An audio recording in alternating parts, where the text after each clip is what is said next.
Well, I can't tell you guys how thankful I am to have what I have and, be able to do what I do every year. So this is going to be the lawn care setup for 2024 for JT's Lawn Maintenance. It looks a lot different than it did last year, and this is by far the biggest it's gotten. There's been a lot of major changes that went on in 2023 and the end of 2024. I'm sorry, the beginning of 2024, my bad. A lot of upgrades that you can see. Some stuff is still the same, other things are new. So I guess we'll start off with what's probably most significant for you guys. This is a 2000 Chevrolet Silverado 1500. This is a four-wheel drive truck. I don't think it's the Z71, but it is four-wheel drive.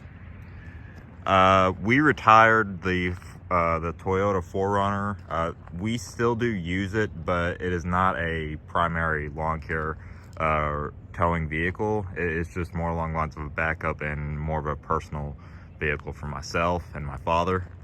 But this Silverado here has, I believe, 197,000 miles on it. It has a 4.3 liter V6 in it. We got a really good deal on this. At the time, the Toyota had broken down, and at that point we knew we had to get something different, so we went ahead and bought this for pretty cheap. And it does its job. It's not that powerful, but I mean, what I'm hauling here, it's not like all this stuff is on it at one point, but this thing does haul and it does have power, so that's all that matters, really. We still do have the Duval 6x12 trailer. There's only pretty much been 2 upgrades done to it this year, and that is the Green Touch spool rack here. It's got the Echo Black Diamond on it. This is what I use most of the time.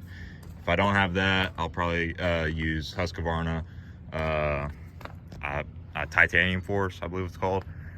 Then we added a handheld blower rack because we've been using handheld blowers a lot in the recent times. So things I do want to do to it, I want to get rid of this stuff here. It's kind of being a pain in the butt when you're loading these mowers on here. So it's just kind of something I want to change. Still have the blower rack from last year and the trimmer rack from last year. These are going on about a year old now. They felt up very well. This was my fault, but I bent this down and I got it bent back up, but I just want to let y'all know that it looks kind of crooked, so that's the only reason why. In the bed of the truck, we got a makeshift toolbox. We didn't do too good of a job on that, mainly because that toolbox doesn't even fit this truck, but it was free, so we did the best we could in it, and it doesn't go nowhere, so that's all we want, really. And you'll see here, I have a lot of Shindaiwas now, mainly because as far as trimmers go, I am using Shindaiwa from now on. I'm not saying that I'm going away from Echo, because that is not true in the slightest bit, but I do believe that the older Shindaiwa trimmers hold their place in my business, and that's why I use them. So we'll start on down the line. So right here, this blue one and then this red one, they are both T230. These are arguably one of the best trimmers that have ever been made in history, from what I'm aware of, and I can see why. They're very lightweight. They don't have a ton of power, but it's like the glorified version of a SRM 225, which I still do have my original one. I'll put a clip of it in this video. It's just I don't have it here at my shop right now. But this one here is an X series. That means that this can have a brush guard attachment on it. And this one's just the regular string trimmer. But I mean, they both got the same amount of power. I mean, this one's just more rare because it's a limited edition, but it doesn't take away the the usability of it. This one here is probably my favorite one besides the one here. This is a T260. This, in my opinion, is the best trimmer I've ever run in the lawn care industry. I mean, undoubtedly, this thing is just, it's amazing. It is a 2000 2006 model, I believe. It might be a 2005 model, but I bought this from the original owner who never used it. He bought it, he put ethanol-free gas in it, and then started it for 30 seconds, and then put it away for close to 17, 18 years. And then he never did anything with it, and then he sold it to me. And that right there is my favorite one. And that's what I'll be using mainly. These two are going to be for whoever I have working with me, and it's just a small yard. But this is going to be my primary use trimmer. This one here is the Shindaiwa T262. It's brand new. I bought it last year. I mean, all the stuff pretty much was bought in the last year or two. But I just wanted to have this one because I wanted to kind of keep it updated. I sold my 2620T to a good friend of mine because, to be honest, I just wanted to have more Shindaiwa trimmers and then keep with my Echo blowers, which I'll get to in a minute. But this one, it's amazing. Just like, it's kind of just the modern day version of the T260, really. That one's, T262 has a catalyst muffler and a leaned out carburetor, and this one is just, I mean, people are gonna say that, you know, the new stuff is always better, but I mean, this right here is just, in my opinion, the better of the two. But that trimmer out right there is absolutely awesome. I have no complaints with it at all. Then we have a very worn out T282. This is I think the most powerful trimmer I have. It doesn't look any bigger than the 262, but I can tell you that this thing's a lot heavier than that one, even with a full tank of gas. This one also has the bigger speed feed head on it. I got this from the same guy that I got these three trimmers from. I had to put a little bit of work into this one. The carburetor on it was bad. It had a cracked gas tank. I had to put a new washer, collar, whatever. I don't know what that's called, but this by far is one of the greatest trimmers that I've ever bought back from the dead, in my opinion. It's just, it runs so smooth. It starts up every time. I mean, any given day, you know this trimmer is going to start, and it's got a aftermarket carburetor on it too. So you know that carburetor must be doing its job. And moving down to the Echoes, this is my DSRM 2600. We use this a lot this year, and we love it. It's an absolutely amazing trimmer. I have no complaints with it other than the run time. But other than that, it really is just a great piece of electric equipment. I mean, I'd say if you're going to go electric, get this. So Shindaiwa doesn't make electric equipment that much, or if they do, they don't really sell a whole bunch of it because, you know, Echo and Shindaiwa are one and the same. Then we have a PAS 225. Now this is basically for landscaping and you know, edging. So I have a hedge trimmer attachment and I have the stick edger attachment. I also have a high torque string trimmer attachment, but that doesn't get used much because I have these here. But I mean, you know, it's not the 2620, which, you know, probably is the better of the two, but I didn't want to get something that I'm not gonna use so much. I didn't want to get the real nice one. I wanted to get the one that was, you know, would do the job, because, you know, this isn't being used as much as these other ones are. Then we have a Echo HT 2020 hedge trimmer. This was bought so I don't have to use that one there all the time. This one, I really like this so far. I've already started using it. It's pretty much brand new, and you know, it's great. It's a great hedge trimmer for when you're doing small bushes and stuff like that. So then we'll go over to these little handhelds here. So got the Echo PB2620. That's the same one from last year. Still going strong. I have the attachment for the the gutter clean out kit. I have that on. Had that on there. I was using it not long ago. Good blower. It's probably going to be its primary use for doing gutters and whatnot. Then we have my only steel. This is the BG50. This right here, I love this blower. I'm not gonna lie to you guys. I bought this on impulse because of how cheap it was, brand new. I was in a hardware store where they sold steel, and I saw this was like $125, and then it was like $134 after tax. So I was like, $135. What's the worst that could happen? So I bought it, and then I ended up falling in love with it. I mean, this thing is just amazing. I'd say that it's just as good as that Echo. I mean, that's just me, guys. So you guys say what you want about them. That will probably be the only steel that I have. I don't know if I'll be getting any more steel stuff though. Then we got the two backpack blowers. We got the newest Echo backpack blower that they make, the PB7910T. This is basically a scaled down version of the 9010. Both of these were bought last year because, well, this one here, my 770, which I still do have, I'll show all the stuff I do still have in a minute.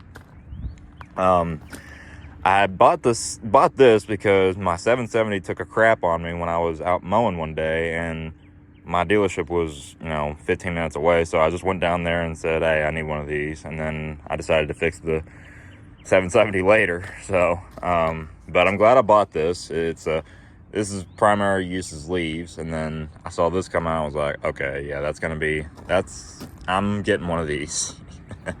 Yeah, and I love this blower, honestly. It's really good. It's just like the 770, just a bit more powerful. Second biggest one yet. It's more powerful than some of the other biggest blowers on the market.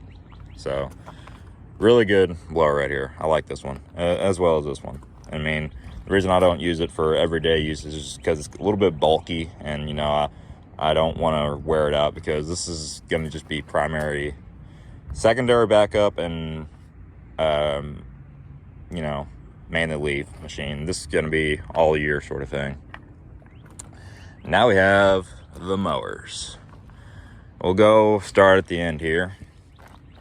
So this is a DeWalt 33-inch walk behind mower here. You're probably wondering why I bought this, and that is simply because the yard, I don't have that many gated backyards, so having my 32-inch Skag, or the 36 that I assumed got after that one, just didn't make sense. And on the 36 that I did have, y'all didn't see that, but it was a Skag 36-inch walk behind. That had a Kohler command on it. That engine was nothing but problems, and I hated it. I had nothing but issues out of it, and I just was like, I need to get rid of it and get something else. So I got this from my dealer on a real good deal, because it was an inventory blowout thing. This is just a Cub Cadet 33-inch walk behind, really. I mean, there's not really any difference between the two. I mean, the only difference that would be mainly is the metal plate on top. I think the Cub Cadet has a plastic one, if I'm not mistaken, but I could be wrong. It's got the 10.5 horse Briggs & Stratton E-Series, I think, on it. It's just an Intec. It's just the updated one. It does have electric start. I added a fuel shutoff valve on it. And this mower's great, really. It actually stripes very decently for what this thing is. I'm very pleased with it so far. I think it could be a little faster, but I mean, I'm not using a Velke on it, so it doesn't really matter. And when I first bought it, it took a little getting used to, but I've really come to enjoy this style of mower, really. I mean, never had one of these before, and it's different, but I like it. It's really enjoyable. So that's gonna be a good mower. It doesn't have a shoe blocker on it. It just has the mulch plug on it that can be taken off with your hand. Then we have a monstrous Cub Cadet Pro HW54. This was bought mainly because I do like these walk behinds. I tried one out of the GIE and I loved it, so I wanted to try and get one for myself. And this was cheap. I can't remember. It was $1,500, and then I had to put a little bit of work on it. I had to put new wheels on it. This part of the deck over here was bent, so had to knock it back up, and it's pretty straight now. This thing is very heavy, and it's a very well built machine, might I add. It has the Kawasaki FS600V 18.5 horse engine. This is electric start. Really not that many complaints with it, other than the fact that it's a little heavy, but other than that, it's a great machine. It cuts really well. It's very fast. It's a very fast machine. That's what I like about this. It's very fast. Then 54-inch deck. I currently have high lift blades on here right now, but I'm gonna put 2 medium lifts on the middle and the far left side, and then I'm gonna keep a high lift on this side. That I've heard gets really good results. The hours on this mower is at 943.5, and it's still going strong. This engine has absolutely no issues out of it. That engine really is a horse. I mean, you guys know I love Kawasaki engines and Briggs & Stratton engines. And I'm running AMSOIL and most of the stuff. These two, not yet, but I'll explain why in a minute. But this mower here, this is also going to be probably my leaf mulcher in the fall, along with this one here. It has it came with a mulch kit, but I don't put the side door on it because I have the grass flap here. And all three of these mowers here have grass flaps, so that's my brand. I don't think I'm going to be running anything else either. It's just I don't really find the other ones that nice as these are, and especially because grass flap is made here in Louisville, so it's kind of just a hometown thing. This is the Skag SWZU from 2007. This is the one I put a brand new engine on. It's Kawasaki FS600B. I'll put a link to the video that I did on this probably about a month ago or so. Bought this cheap because, well, mainly it was cheap, and then second, it was one of these floating deck, velocity deck Skag walk behinds, which is what I've wanted. This mower is probably my new favorite. I really did not expect to like it as much as I do. It's just, this mower is very smooth, very nice cutting machine, and it's got the velocity deck on it, which you all know is good. I mean, I know some guys out there like to argue with that, but hey, all mowers are good. It just depends on what you're cutting. And here in Kentucky, we got a lot of weedy grass, we got a lot of fescue, and we got a lot of just tall grass, so these velocity decks really do a good job. And this Cub Cadet deck does a good job as well. I know a guy that runs these, and fortunately this mower isn't going to be made anymore, which was kind of sad to see because it is a great machine. I've heard some people say a lot of bad things about it, but those were predate the recalled ones, so this has been recalled and completely fixed, so it's fine now, and I don't expect to have any more problems out of it. I hope, knock on wood.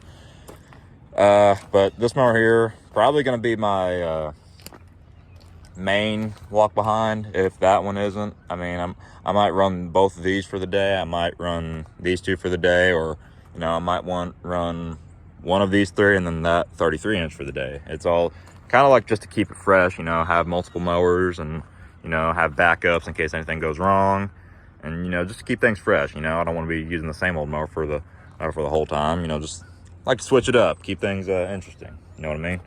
So, and then we got the Skag V-Ride. This is the Generation 1, if y'all couldn't tell that already. I mean, I'm pretty sure you guys did. They're pretty different machines, even though they're the same thing, essentially, really, but they are very different. I bought this at the beginning of last year after my Ferris. Well, the Ferris it was getting to the point where it cannot handle what I was throwing at it. I mean, I was throwing a lot at it too. I mean, out the gate, my senior year of high school, I was throwing a lot at that mower, and it just couldn't take it. So I bought this mower here. This mower is very awesome. I love it. It has the grass up on here, and has the grass gobbler, grass catcher on it. Well, I mean, I have it. It's in the shop right now. But this is gonna be like my main mower, like that I just use most of the time. Then these two are gonna be, secondary backup machines. But I mean, this mower is great. This has the Kawasaki FX730V on it. This is a 23.5 horsepower engine. The hour meter on it originally is broken. So I had to hook up a new one, and for some reason I can't get that one out. So I have 0.7 hours on it. So there's no telling how many hours this mower has, really. It really all depends on how you look at it.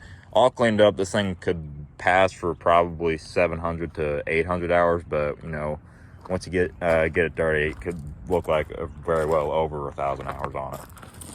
But this mower is amazing. Pretty much do anything with it. It's not that fast, but I mean, it's not slow, which is basically, I mean, if it's not slow, then it's all right. But I mean, I think it could be a little faster, but it's no big deal. So, oh, and we'll go check out some of the other stuff for honorable mentions. I figured I would talk about this one here. This is the 22T. No, this one's fine. It's just it's very underpowered unit, so I don't use it as much, but I do use it. I run AMSOIL Sabre 2-stroke oil in my 2-strokes machines, as well as AMSOIL 4-cycle oil in my 4-stroke machines here. Well, anyway, then I have a gas guide here because I do run no ethanol in my 2-strokes, which is what I think is the best for them. So I kind of just fill this caddy up and mix the oil in there, and fill it up whenever I need it. There's the green machine just chilling up there. She's okay. She's just giving her a break. She's real old. Don't want to wear her out a whole bunch. I use it every once in a while, kind of like my vintage equipment. That is a 242 right there, Shadawa. That one is a friend of mine's, but it works fine. There's nothing wrong with it. It's just I need to give back to him. These two blowers here. Here's the 770. Nothing's wrong. Well, the straps on it are broken. I need to replace them. But other than that, still starts and runs fine. And pretty much the same with this Husqvarna. This is the 125 BT. Not sure how well you guys can see that, but this is a older Husqvarna. It's got the Kawasaki engine on it. This is free from my uncle, and I put a little bit of work into it and got it working again. I basically, it's here. It's cool, and I do use it sometimes until the straps broke, so I just got to replace the straps and it'll be all good. Got a few of my lawn boys here just in case I need a push mower or something like that. This Murray I'll be selling, hopefully. That is a cool riding mower. That'll be in another video, hopefully, maybe. I don't know. Then we got some other lawn boys here. The 2241's right here. It's twin. The 2243 is right there. That lawn boy there, the Tecumseh, is running fine. There's the 4656. That one still runs good. This is a new M series that I got to put a new grommet on the gas tank valve, but it runs fine. This is my uncle's Troy-Bilt that I got to give back to him. I've been servicing it. Got Buttercup right there. And we have the 5254. Yeah, 5254. That's what this is. Both of these, all these still run fine. It's just they're not used that much because I got that DeWalt that's out there. There's the Bunton trimmer. I have the trimmer head on it at the moment. It's just chilling up there in case I need it. Put the brush head on it or the other head on it. There's the grass catchers in case I ever put a catcher on one of the other mowers. Then this Skag here, this is not that one I had last year. This is a newer model, but it is still old. I got it from the same guy I got the old Skag from. That old Skag has been sold. Unfortunately, it wasn't being used, so I sold it. But this one works fine. It's real old, and these controls on it need to be really taken apart and adjusted. But other than that, this mower is really amazing. It cuts really well. It looks like hell, and believe me, at 4,753.2 hours, I would say that this mower has its right to look like the way it does. But in all honesty, this mower really is still a great machine. Like I said, these are one of the best mowers you can get in the commercial grade lawn mowing business, just because these mowers are built so well, they cut great, and they last a long time. So that's pretty much where I stand about the SWZ and pretty much the SWZU and the SWZT. Even the SW they're all really just great machines. You get a lot of years out of them. The SW might be the first to go because of the transmission, but other than that, it really is just great machines. But yeah, guys, that's all my stuff for this year. I'm really excited for this year to come. I hope that it's going to be a good year for all of us. One more thing, the Jungle Jack. This has made things a lot easier. It's a lot better for lifting mowers up, especially heavy ones like my V-Ride and the Cub Cadet. It just makes things easier to change the blades out on it. You don't have to use a jack. You don't have to run things up on ramps and they get hurt killing yourself. Excuse me. But other than that, and then I got a few miscellaneous tools there. Nothing really worth talking about, really. But makeshift tool stand there. I gotta organize that. Everything else this is a lot better than it was before. That's all I can tell you guys. But But anyway, yeah, guys, I hope you guys enjoyed the video. Please like, share, comment, and subscribe. And please just give it all you got this year. I hope you guys have a really good season. Don't know how many videos I'm gonna make, but I'm gonna try to do as best I can. And I really hope you guys enjoy the season. You know, this is what we're in the business for. We love it, we do it, and we make our living off of it. And that's because it's what we love. So I hope you guys have a good day. Please spend time with your loved ones, and we'll see you on the next one. See you guys.